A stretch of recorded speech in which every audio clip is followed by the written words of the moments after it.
is going to be fun, people. Aaron Rodgers was a bad man last night, throwing for 5 touchdowns and 0 interceptions in the Packers' 38-28 win over the Chiefs. It was the 4th time in his career Rodgers threw 5 passing TDs, and he now has gone 16 regular season games at home without throwing an interception. Rodgers has the greatest TD to interception ratio in NFL history of quarterbacks who have at least 1,500 attempts. And you may have heard about the other guys on this list. 2nd, Tom Brady, then Peyton Manning, Tony Romo, and 5th, Steve Young. You know what, Stephen A? The floor is all yours, my friend. Take it away. You know, it's interesting that you highlighted those things. I definitely appreciate it, particularly that last stat with TD to interception ratio. I have to listen to my compatriot across that table, whether it's via satellite or sitting right across from him in studio on far too many occasions, listening to his drivel about how Aaron Rodgers is not that bad of a man, how he talks about Tom Brady. It's so disgusting, so nauseating, so insulting, so disrespectful. I have decided to put Skip Bayless on the spot with a simple question. I believe that Aaron Rodgers will go down, when all is said and done, he will go down as the greatest quarterback in history. Talent-wise. In history? I believe talent-wise. Talent-wise. Certainly not yardage with Peyton Manning, the great fathers of the world, even Tom Brady, people like that. But talent-wise, I believe right now Aaron Rodgers is the best quarterback I have ever seen. With that in mind, Skip, I have a simple question for you. Give me 5. You don't even have, I'm not even talking about the present. I will give you history. The history of the National Football League. Give me 5 quarterbacks right now who you believe is better than Aaron Rodgers talent-wise in history. Okay. I dare you. The floor is yours. We got to define this question, because you threw in the little tricky caveat there about talent-wise. Is it not production? When we talk about quarterback play, isn't it what you did when it really mattered the most? Isn't that how we would define quarterback greatness? Or are we just doing eye test talent? Skip, you can define, all I'm saying to you is this. You can define it anywhere you want, devoid of championships, because Dan Marino never won one, and we all know he's one of the greatest ever. John Elway won 2, and the last 2 he won before he retired. That's when he had Terrell Davis. But we all know how great he was. Fran Tarkenton lost 4 Super Bowls. Jim Kelly lost 4 Super Bowls. But we know how great they were as quarterbacks. So we ain't talking championships, okay? Because that doesn't define your greatness as a quarterback, because this is a team sport. I'm asking you, omit that category. The floor is yours. Give me 5 quarterbacks in the history of football better than that man, Aaron Rodgers. Here we go. Okay, so I need to remind our viewers up front, just for the record, that the baddest man, says Stephen A., Aaron Rodgers, is 6-5 in the postseason. 6-5. That includes 4 straight wins as a wild card team to win his lone Super Bowl. And since that Super Bowl, long ago, he's 2-4 in the postseason. That's the guy we're trying to make this case for, okay? That's right. Let me pause before you get into that. Tom Brady went the last 10 years without a Super Bowl until how many AFC championship games did he get to? Yeah, and he got to the 2 Super Bowls. Okay. Keep going. So right now, just to stay current, obviously I'll take Tom Brady any day of the week, especially on Sunday, over Aaron Rodgers, because Tom Brady is 21-8 in the postseason, and he has 4 rings, 4 Super Bowl rings, and Bill Belichick should drop down on his knees and thank God every night that Tom Brady fell into his lap in 2001. Next on my list is obviously the greatest quarterback ever right now, Joe Montana. That's probably going to be eclipsed by the great Tom Brady. But Joe Montana has 4 Super Bowl rings with a 16-7 postseason record. And if you want to talk about tap dancing in the pocket, you want to talk about beautiful ballet feet, this man had them, Joe Montana, and had a whip of an arm right there with Aaron Rodgers, to me, to my eye test sight. Now, number 3 on my list is the great John Elway, who has 2 Super Bowl rings and a 14-7 postseason record. And you don't remember this because it was before your time. John Elway could flat out fly out of the pocket. He was a sensational early career athlete who learned that it's probably best to stay in the pocket, and later in his career to hand off to your guy TD, right? Terrell Davis, because that's how you win Super Bowls, and he won 2 that probably could have been 3 if he'd come back for 1 more year. But I'll take him over Aaron Rodgers. And then number 4 on my list is a guy who could run rings around Aaron Rodgers, those great feet of his. Roger Staubach.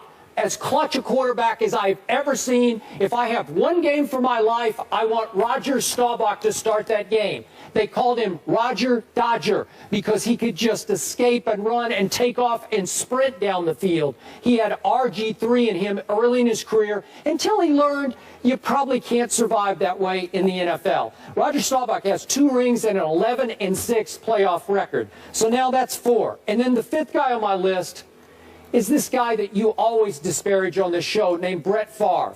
Do you remember him early in his career? What a stud athlete he was. Could he not make people miss in the pocket? Could he not run down the football field in ways that Aaron Rodgers never thought about running? Brett Favre had the strongest arm in pro football early on. Brett Favre won 3 straight MVPs. Brett Favre did win only 1 Super Bowl, but at least he's 13-11 in the playoffs, which I think is a little better than 6-5 that Aaron Rodgers has right now. Maybe someday Aaron will get to 13-11 because that's the track he's on. But I'll just throw in Brett Favre because you're talking about talent, pure talent. Nobody had a cannon like Brett Favre's for the first 6 or 8 years of his career. So I just gave you 5 off the top of my head. I didn't even throw Marino in there. But if you just want to do eye test, just pure arm talent, nobody had more arm talent than Dan Marino did, including Aaron Rodgers. So I don't even know what you're talking about. I'm embarrassed we're doing this question.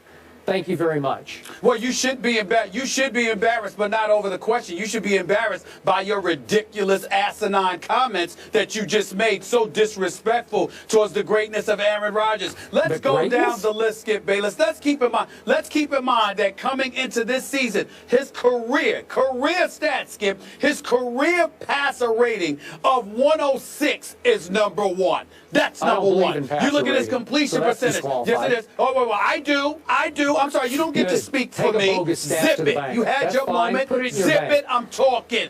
Chicka. That's right. Point number 2, completion percentage. Career, 65.8%. Wow. The touchdown rate is 6.5%. Wow. His interception rate at 1.6%, Skip Bayless. I mean, you talk yards per attempt. Number 3 all time at 8.2. Now, let's look at this. Let's go down your list. Because we ain't going to even bring up Tom Brady because we know you and I ain't going to agree there, okay? We ain't going to agree there at all. So That's fine. Let's go down your list here. He doesn't count. No, I'm saying we disagree because what I'm saying to you is this. Tom Brady's been around longer. He's been starting longer. He's been in the same system. The level of continuity that he has had with Bill Belichick, the way Bill Belichick seems to continuously get no names and make them look great on both sides of the football, I think is a testament to his greatness as a coach. Julian Edelman, a 7th-round former quarterback? That is exactly why you and I disagree right there. That's why I say I ain't going to get it to him, because I said on both sides of the ball, Bill Belichick is the man. You can sit there and say what you want, but you're going to sit there and give Brady all the credit. That's fine. We've argued about that enough. Let's get something fresh. We got Montana here. Ooh, I got to admit, the 4 Super Bowl rings can't be denied. His greatness. Joe Cool, okay, under pressure. I get all of that. So I can sit there and debate it with you, but I can tell you, even though Joe Montana could scramble, I never saw him throw a football the way that Aaron Rodgers threw a football. But that's fair because he's Joe Montana. All right, so I'm going to concede that you might have a point there. Not Brady, but Montana. But here's where you make me laugh. Elway wasn't as great as he was, and no disrespect to Elway, as great as he was, even you were willing to admit that we didn't see the Super Bowls until Terrell Davis arrived. Not to mention the fact that whether it was because he was throwing too hard, acting like he was playing outfield for the New York Yankees instead of quarterback for the Denver Broncos, there were some times when John Elway, this completion percentage wasn't that high, where receivers may have been dropping his passes, and there were times he didn't produce. Okay? So now let's get to two other teams to Super Bowls, okay? Just for the record. He got 2 bad teams to Super Bowls and got blown out. Go ahead. That's fair. All right. That's fair. He got annihilated. I guess he got annihilated, especially by the Redskins. But that's fine. That's fine. But then I'm looking at Roger Staubach. Okay, he was a champion. Missed the Navy. Love him. Love his service to our country. Great man. Is a phenomenal businessman since he stepped away from the game. But here's the thing about Roger Staubach. 22,000 career passing yards. Okay, are you kidding me? You could talk about what he did. His numbers don't even compare. And by the way, he was buffered by the doomsday defense of your Dallas Cowboys. Let's not forget that. Plus, he had great players with them, the Drew Pearsons of the world, the Tony Dorsett. I'm just saying. I'm just saying. So he's a Hall of Famer, but let's put it in perspective. Now let me get to my last point, because this is just absolutely hysterical. Brett Favre? You mean the Brett Favre with the career 62% completion percentage? You mean the Brett Favre who's thrown you think the Brett Favre who's thrown 336 interceptions in his career in 20 years has the same amount of Super Bowl championships as Aaron Rodgers? And you're going to tell me he was better than Aaron Rodgers? Ever. That guy. Yes, that guy. Yes. He does. Let me tell you, Skip, I'm going to say something to you that you might consider very blessed. You thought I was disrespectful before. Allow me to sit here and say this to you. I'll give Brett Favre all the credit in the world for being the Iron Man that he is with those consecutive games played. He certainly had big moments. He was a gunslinger and made big plays. He made big mistakes too. I'm telling you right now, Brett Favre doesn't even belong in this conversation with Aaron Rodgers. Okay. Not even in this conversation. Last question. Back to you. Not even in this conversation.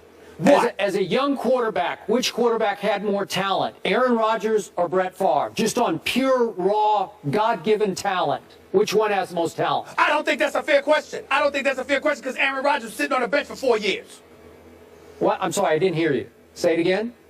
Aaron Rodgers was sitting on the bench for about 3 or 4 years. Okay, but so what I'm saying to you is his first year starting, just as a young player, who had the most talent? No, his first year starting, there was nothing that he did was comparable to Brett Favre. Second year and on, yes, it was. Brett Favre, more talented than Aaron Rodgers as a younger player. Nope. Yes. You just said it first. If you're going to take Aaron Rodgers' first year, if you're going to take Aaron Rodgers' first year, after that, yeah. At a comparable age, at whatever, 28 years of age. More talent, Brett Favre. Yes. You just don't remember. You're too young. Brett Favre could never throw the ball like this dude. Yes, he could. Oh, I'm not too young. You talking about too young? You're too young. I'm in college when Brett Favre was playing. We have to go to break. We have to go to break. Stephen A., I appreciate you coming up with this question. This was tremendous. We could do a whole show on this. Just to recap, Skip's 5 quarterbacks better than Rodgers in history: Brady, Montana, Elway, Staubach, and Favre. We asked you guys earlier, we wanted you to weigh in, if Aaron Rodgers is the best quarterback in the NFL, using the hashtag best NFL passer. And here are the results. 65% say yes, agreeing with Stephen A. Skip Lakes is back against the wall like the Patriots anyway. 35% saying no. Up next.